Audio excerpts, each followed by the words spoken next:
Greetings to you, my brothers and sisters in Jesus Christ. Welcome to the midweek tune-up in the Word time here at Wesley United Methodist Church, Austin, Texas, where I, myself, Sylvester Everton Chase Jr., am the lead pastor. We pray that things have been going well for you this week, and we just want to share a little word with you to help you throughout the rest of the week. That's why we call it the midweek tune-up in the Word. Look, we're going to go to the New Testament, the book of James.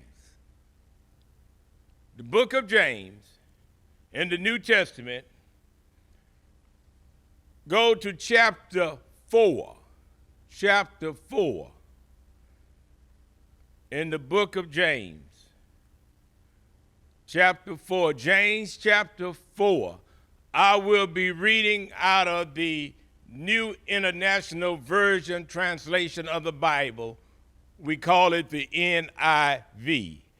James chapter 4, looking at the first part of verse number 8, and we call it 8a.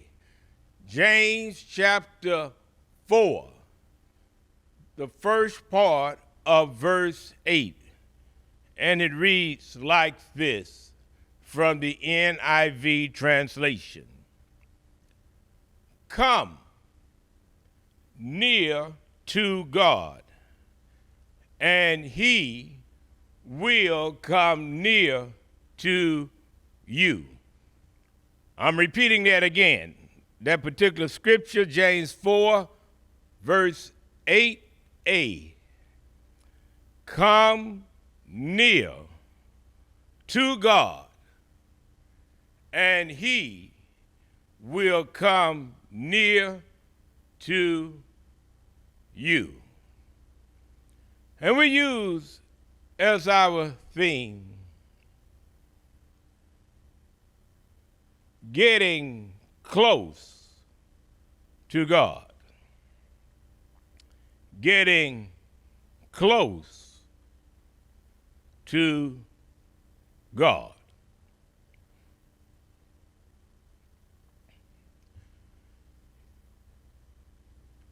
When we accepted Jesus Christ as our Lord and Savior, we were on fire for the Lord, and no doubt we couldn't get enough of the Lord in our lives, wanted to learn more about him, talking to him daily, praying all day, going to church, reading the Word of God, because we wanted to develop our relationship and get closer to him.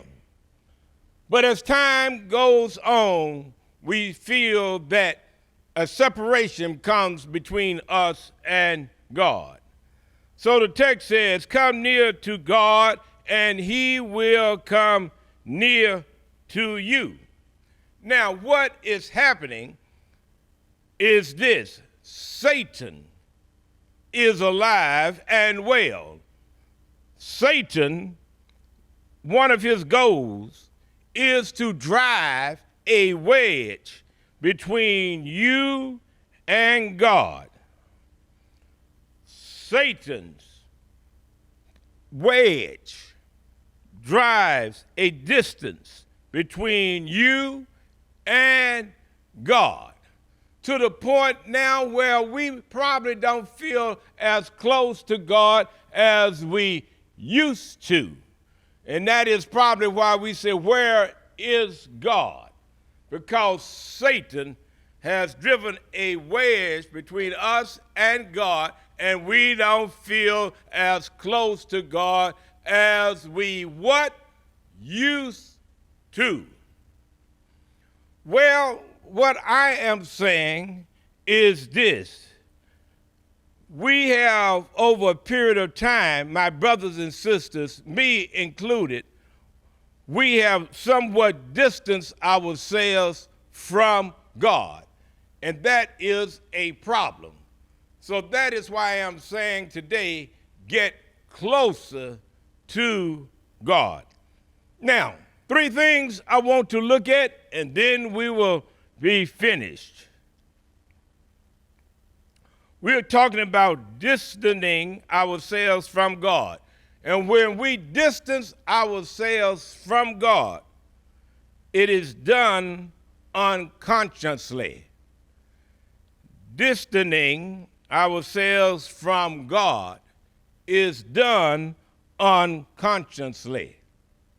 Over a period of time, how has this happened? How have we allowed Satan to drive a wedge between us? And it's been done unconsciously. Well, we have become so preoccupied with other things. We have developed a more self-centered life. And third, we have become so overcommitted that we have distanced ourselves from God. What? Unconsciously. We have become occupied. We have become more self-centered, and we have become more overcommitted. Before we know it, over a period of time, prayer, our prayer life, becomes limited to grace before we eat.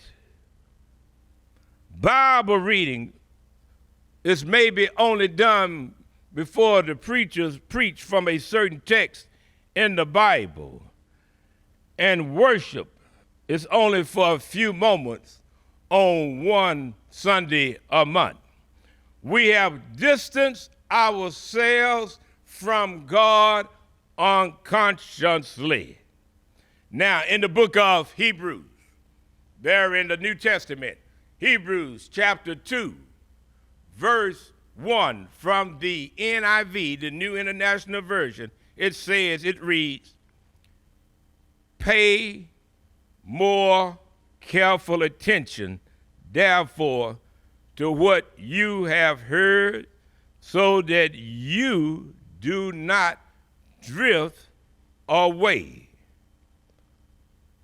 Pay more attention, therefore, to what you have heard, so that you do not drift away. We don't pay attention. We don't focus on the Word of God like we used to. We don't pray and ask God to reveal His will to us in the Word. And we find ourselves unconsciously distancing ourselves from God. Now, this distance that we are going on in our lives, distancing ourselves, is a subtle drift. It is not a sudden dash. What has happened? Why we don't feel close, haven't been able to get close? Because Satan has driven a wedge, and he has done it to us unconsciously, little by little, over a period of time. Second, why we don't feel close, why we haven't been able to get close to God. Second, what has happened? Distancing from God is dangerous. Put that down.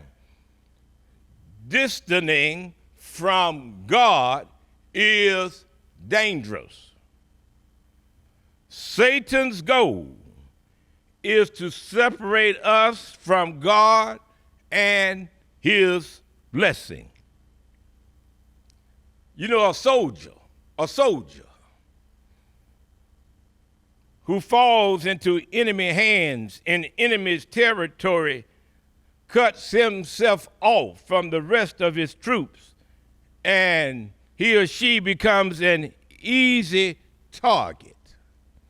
The Bible says in Ecclesiastes 4, verse 10, in the New Living Translation, and I quote, "If one person falls, the other can reach out and help. But someone who falls alone is in real trouble. Distancing from God is dangerous.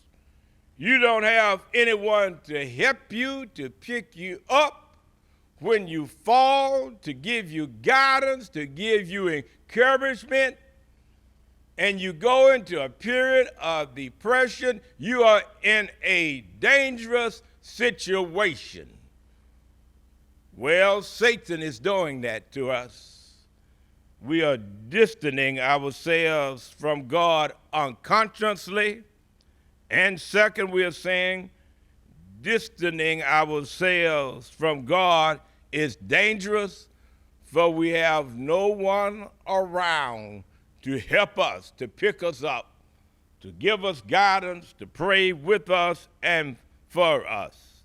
And then third, and we are finished, we are saying we are trying to get closer to God, but we have distanced ourselves. Distancing ourselves from God is our choice. God, where are you? Where have you gone? We have distanced ourselves from God, but I am saying it is your choice to distance yourself. God says in the book of Hebrews, chapter 13, verse 5, and I quote, I will never leave thee nor forsake thee. Isn't that the word? God says, I will never leave thee nor forsake thee. Hebrews 13, verse 5. Whatever your circumstances, God remains faithful. I'm there. I want to be with you. Our choice is to distance ourselves from God. It is not His. So, what have we said? We want to get close to God, but we have let Satan drive a wedge between us and God, and there's somewhat of a gap, a distance in our relationship. And this has happened over a period of time, and we have said our distancing as brothers and sisters has been done unconsciously over a period of time because we have become so preoccupied, so self-centered and overcommitted. And then I'm saying also, second, that our distancing from God is dangerous, and we wonder why things are happening to us, why we feel all alone, because we have let Satan cut us off from God and from other people. And then I close by saying distancing from God is our choice, not His choice. Well, what's God's part? He says in our text, come near to God, and He will come near to you. Well, I'm saying if you take one step in the direction of the Lord, He will close the gap. He will embrace. He will secure and enable you to stand up to everything that the devil throws your way. What it says in Ephesians 6 and 11 in the Message translation. So, my brothers and sisters, this week, say I'm going to develop my relationship more with the Lord. I'm going to get close to Him, closer to Him. For in times like these, I need Him with me all day and all night. This distance that Satan has put between us needs to be shortened. It needs to go away.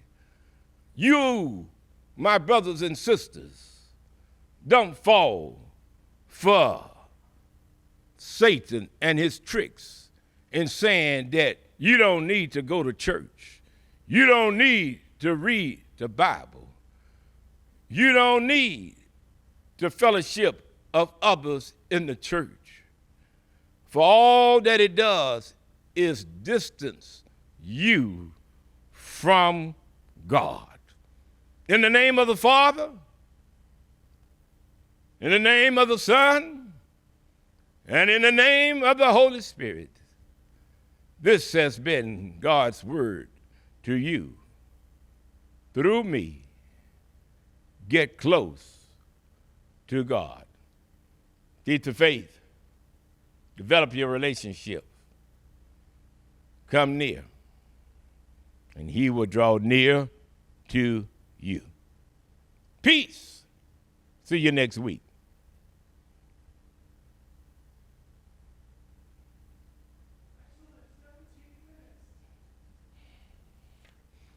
That's what we wanted.